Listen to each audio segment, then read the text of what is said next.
राहुल गांधी के इस बयान को लेकर हरियाणा के गृह मंत्री अनिल विज ने हमला बोला है और उन्होंने कहा है कि दुनिया प्रधानमंत्री मोदी की तारीफ कर रही है और राहुल गांधी विदेशी धरती पर पीएम का अपमान कर रहे हैं। ऐसे नेताओं का बहिष्कार किया जाना चाहिए। तो ये मांग की है हरियाणा के मंत्री अनिल विज ने। और राहुल गांधी के बयान के बाद इस मामले को लेकर सियासत भी गरमाने लगी है। अलग अलग तरह के बयान आ रहे हैं और जाहिर तौर पर अनिल विज के इस बयान के साथ बीजेपी ने दिखा दिया है कि वो किस तरीके से हमलावर है।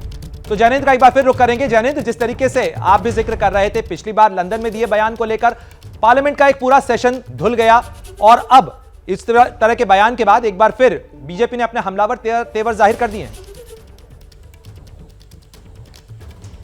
देखिए, निश्चित तौर पर राहुल गांधी की बयान चाहे वो देश में हो या विदेश में, और विदेश में हो तो खासतौर पर बीजेपी के नेताओं के निशाने पर होते हैं। और चूंकि उन्होंने सीधा हमला प्रधानमंत्री पर बोला है, जाहिर सी बात है बीजेपी रिएक्ट करेगी। लेकिन इसके जवाब में कांग्रेस ने जो है वो भी आक्रामक रणनीति अपनाई है। बीते दिनों में हमने देखा कि जब लंदन में राहुल के बयान को लेकर विवाद हुआ तो कांग्रेस प्रधानमंत्री मोदी के उन तमाम बयानों की फाइल लेकर आई जो उन्होंने बीते 9 सालों में विदेश के अलग अलग धरती पर दिए हैं और देश की सियासत को लेकर के टिप्पणियां की हैं। तो कांग्रेस एक बार, अगर बीजेपी हमला करेगी, कांग्रेस एक बार फिर प्रधानमंत्री के पुराने बयानों की याद दिलाएगी कि पीएम भी देश की सियासत को लेकर के विदेश में टिप्पणियां कर चुके हैं। और राहुल गांधी का जो बयान है वो उसमें उन्होंने राजनीतिक निशाना जरूर साधा है, किसी का अपमान नहीं किया है। तो राहुल के बयान से जो उन्होंने अमेरिका में दिया है, आरोप प्रत्यारोप देश में शुरू होगा और अभी ये और चलेगा, क्योंकि राहुल का 6 दिनों का अमेरिका का दौरा है जिसमें वो अलग अलग कार्यक्रमों में, सार्वजनिक कार्यक्रमों में भाग लेंगे। और प्रणय जी ने सिर्फ प्रधानमंत्री के ऊपर टिप्पणी की, बल्कि बीते दिनों में जो नए संसद भवन का उद्घाटन हुआ उसमें जो राजदंड हमने देखा और प्रधानमंत्री दंडवत हुए, राजदंड के सामने पूजा पाठ की जो पूरी प्रक्रिया हुई, राहुल गांधी ने एक सवाल के जवाब में यह भी कहा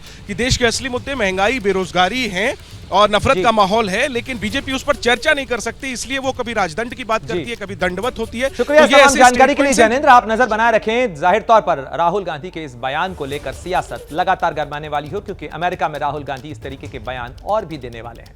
जैसे ही घड़ी का काटा दोपहर 2:30 पे आए, बबीता जी का दिल सास बहू साजिश के लिए मचल जाए।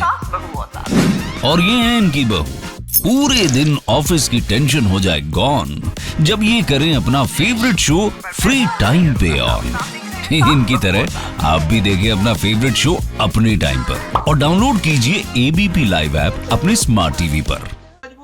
क्या मजबूरी है मेरी, बताइए।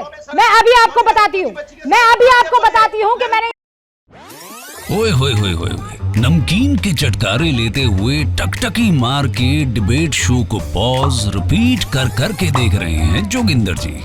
इनकी तरह आप भी देखें अपनी फेवरेट डिबेट्स को रिपीट कर और डाउनलोड कीजिए एबीपी लाइव ऐप अपने स्मार्ट टीवी पर।